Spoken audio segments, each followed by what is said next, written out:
Okay, for this video, I'm going to talk a little bit about the question of whether it's a good idea to ever soak an emerald tree boa or a green tree python. And I'll just start off right off the bat by saying in most cases, no, it's not a good idea. There's really just a handful of cases where I think it is a good idea, and I will do it, and I've done it many, many times without any issues. One time I did have an issue, and I'll go into that. But to start off right off the bat, I would say the most common reason somebody's going to come to a video like this or have the question of whether it's a good idea to soak an emerald tree boa or a green tree python is because they're having an issue with stuck shed. And in that case, I would say it's better to not soak the animal, because you're really just trying to get that stuck shed off, and it doesn't need to be, soaking in water in order to do that, and you're not really trying to hydrate it at that point. You're trying to humidify the skin and get the stuck shed off. So a better way to do that is to do something like this. I just have, a tub here, whatever tub makes sense for the snake, the size of the snake. This tub has probably too many ventilation holes for the purpose of what I would be trying to do here for a stuck shed, but it's just for demonstration purposes. But you definitely want to have some ventilation holes, and then you'll just want to take paper towels, or preferably even something like a hand towel, completely saturated. I would use either something like room temperature water, or measure the water up to 90 degrees Fahrenheit, no hotter than that. I wouldn't really go below 70 degrees Fahrenheit, so you keep it in a nice comfortable range for the snake. And then you would just place the snake into the tub with the saturated towels and put the lid on it. And you'd want to leave it there for at least a couple of hours. Depends on the severity of the stuck shed, how long it's been stuck, how bad the snake is as far as dehydration and everything else. The earlier you catch it, the better. Like if it shed last night and you've got some stuck shed pieces, especially if it's just a few of them, it should really be no problem. Just put it in a situation like this in a tub with a few ventilation holes, let it get nice and humid in there, and just let the snake sit in there in the tub for a few hours at a comfortable temperature. Don't let it get too cold, don't let it get too hot. Very important it doesn't get too hot. And just let it do its thing for a few hours. And a lot of times, if it's just a small amount of stuck shed, you will see the animal just by crawling around on that rough surface towel. It'll rub some of that skin off on its own, and whatever it doesn't get off on its own after a few hours, you can use a Q-tip or even just the towel itself to just gently rub that stuck shed off.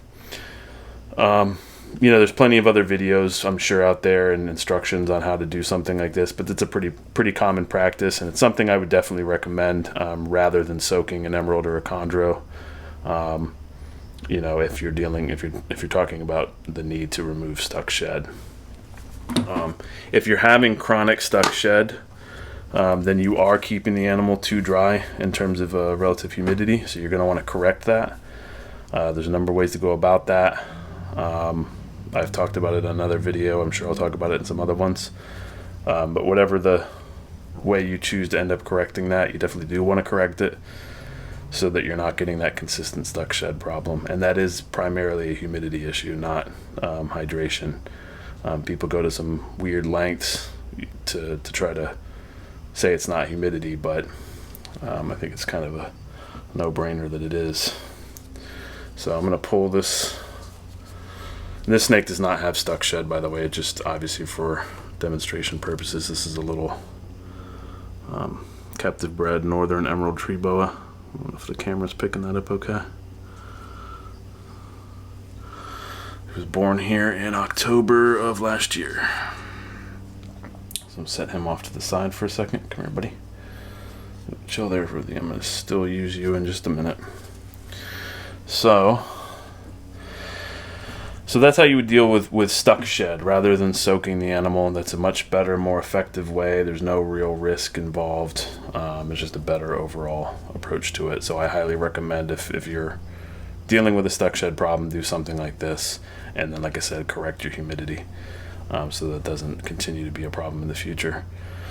Now, when would you want to soak an emerald tree boa or a green tree python?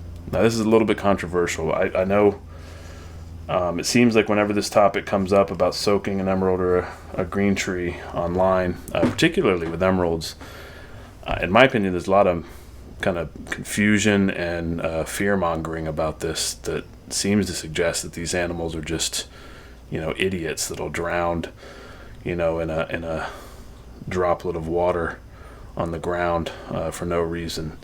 And I think that's anything but the truth. Now, I think obviously if you soak them in too deep of water, then you are running a risk with that, just like you would with any other snake. But I would say they're probably a little extra risky, I guess. I don't know that I've seen a ton of evidence to prove that, but I'll take people's word for it that maybe they're a little riskier than your average snake if you are soaking them in too deep of water. But that's really usually what the problem is in most cases. It's too deep of water, or, and this is another very important one, it's incorrect water temperature, either too hot or too cold. And I think in most cases where somebody has had an emerald or a chondro drown, it's going to be one or two of those factors, or both, that cause the animal to drown. And I have had one. Now, I have soaked, I don't know how many, probably 24 between wild-caught emeralds and chondros. I've probably soaked, regularly soaked several times upon initial arrival, fresh imports, probably about 24 of them, of all ages, full-grown adults to, juveniles as small or younger. Because I always soak those animals as part of their acclimation on the first day. And depending on how dehydrated they are on arrival, I might do it for several days in a row. And I also do it as part of their mite treatment. And I've never had any issues with that. And I'll demonstrate how I do it and talk about why I think some people probably have had problems with it in the past. Now, I have had one issue with where I did have a green tree python, unfortunately, that did drown which was completely my fault. About 4 years ago, I had it in a stupid rain chamber, and it was completely my fault. I didn't put the ventilation or the drain holes in the tub that I was doing the rain chamber in low enough. And I also I was lazy with checking water temperature. I just did it by hand, and I ended up putting in too hot of water and too deep of water. So the rain chamber ran for a while, and when I checked on the snake about 20 or 30 minutes later, it was starting to thrash around, and the water was obviously way too hot, and it was like 4 or 5 inches deep built up. And unfortunately, that snake didn't make it. So this is what I think. Personally, in most cases, when people have talked about, the great risk of them drowning and that they'll drown the minute they get near water, I think it's probably because people didn't properly measure the temperature and had it too deep, or both. And if it was too cold, you could probably have the same situation where the snake might kind of get a little bit into shock from the really cold water, and then who knows what it's going to do from that point. But the idea that if you put them in a tub with an extremely shallow amount of water, that they're all going to drown and die right away, I don't buy that at all. Like I said, I've done this with so many of them at this point, and I've soaked so many snakes in the past when I worked at a wholesaler that I don't find the process to be risky at all. And another thing, with fresh import emeralds, importers are soaking these animals when they arrive. I don't know how many people know that or not, but they are put into tubs and soaked, both for hydration purposes and for mite treatment purposes. So if this was, a practice that was extremely, risky and killing a bunch of animals, I don't think resellers would be, importers and resellers would be doing it if they were losing animals to it left and right. So it's just about using some common sense, and that's pretty much it in my opinion.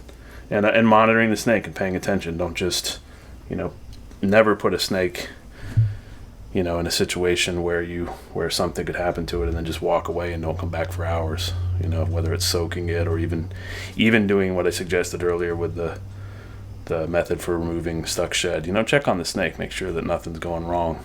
You know, mistakes happen, accidents happen. You know, just keep an eye on things. So, damn. Apologize for my voice. It's pretty rotten. I'm pretty sick actually, so I'm surprised I'm not coughing and hacking more.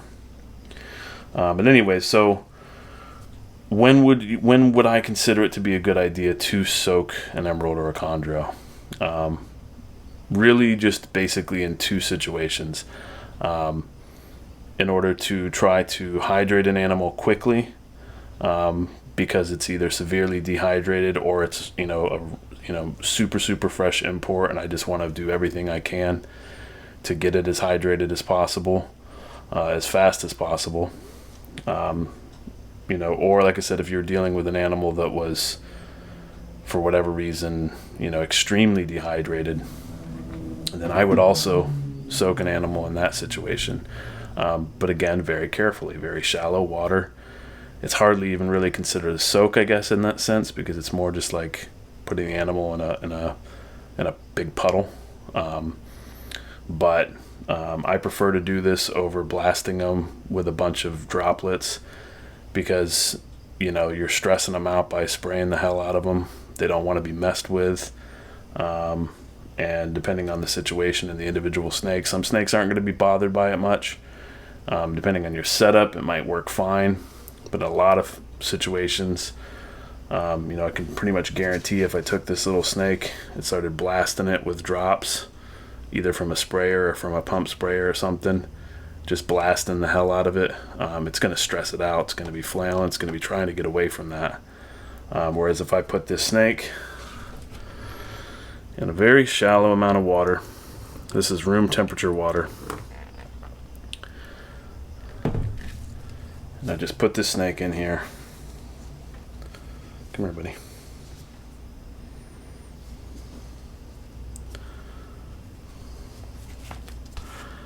You can see the relative water level here, very low. It's like less than a ½ inch of water. It's probably about a ¼ inch of water. And I would just put the top on and let it soak, and again, monitor it. And now this is room temperature water. The ambient temperature in this room itself is about 77 degrees. So there's no extreme temperature situation going on here that's risky for the animal. So it's not going to get so cold that it's going to go into shock or do any weird behavior, and it's not going to get so hot that it's going to be put in any danger by this. So this has never been a problem for me. Like I said, I've done it for countless. If I'm thinking about my old job, literally talking about thousands of snakes, but just in recent years keeping, like I said, about 24, roughly 24 wild-caught emeralds and chondros that I've soaked like this without any issue. Now, if you were to put it deeper than this, I wouldn't really personally hesitate to go even a little deeper than this, but if you want to just be on the safe side, just keep it very shallow like this. So the snake, when it calms down, after you've put the top on it, you've walked away, you've let it settle down, it can just put its head down and drink as much water as it wants. And if you leave it like that for a good ½ hour to an hour or two, again, checking on it every few minutes just to be extra sure that everything's all right, you're giving the snake a good opportunity to drink as much as water as it wants. And I would always opt to use purified water in a situation like this, so that you don't have anything like if your city water has an excessive amount of chlorine or anything that might be a little bit off-putting to the snake until it dissipates. You just make the water more appealing to it right off the bat by using something like purified water, bottled water, something like that. I don't use distilled, but just make the water appealing for the snake to drink. If you want to go a little bit warmer, I wouldn't go above 90 degrees Fahrenheit, and I would check that water temperature to verify that it's that temperature. Use a meat thermometer, use something to check the temperature, verify that it's not too warm. If you're just doing it by hand, which is the stupid mistake that I did years ago, you're not taking into consideration the fact that if it's feeling warm to your hand, it's probably in upwards of 100 degrees. Maybe even, I was shocked when I started measuring the water just to be 100% sure of temperature, that water that, really didn't feel all that hot to me, it basically just felt warm, was in actuality, like 115 degrees. And you definitely don't want to be soaking a snake in 115 degree water.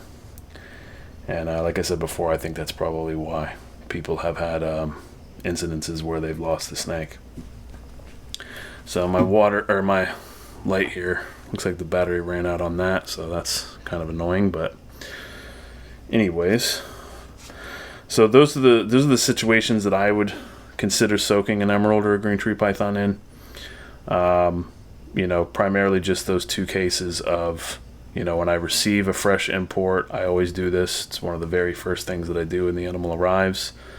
And then I'll also, after it's soaked for a good hour or so, I'll add a little bit of Dawn dish soap just as the first part of mite treatment. And then let the animal continue to soak in that water for another couple of hours before I remove it. So, I've done this God knows how many times, for hours at a time with no problem. So just use common sense if you're going to be soaking them, and I think you'll be fine. I don't think you're going to run into any real problems. There's always a lot of fear mongering with anything slightly controversial when it comes to these animals, and a lot of times there's just no need for it. So, but again, if you're dealing with stuck shed, work on correcting your humidity instead, and just do something like I showed earlier where you have a saturated towel or rag in the tub rather than wasting time soaking it. And I think that's probably more than enough on this topic.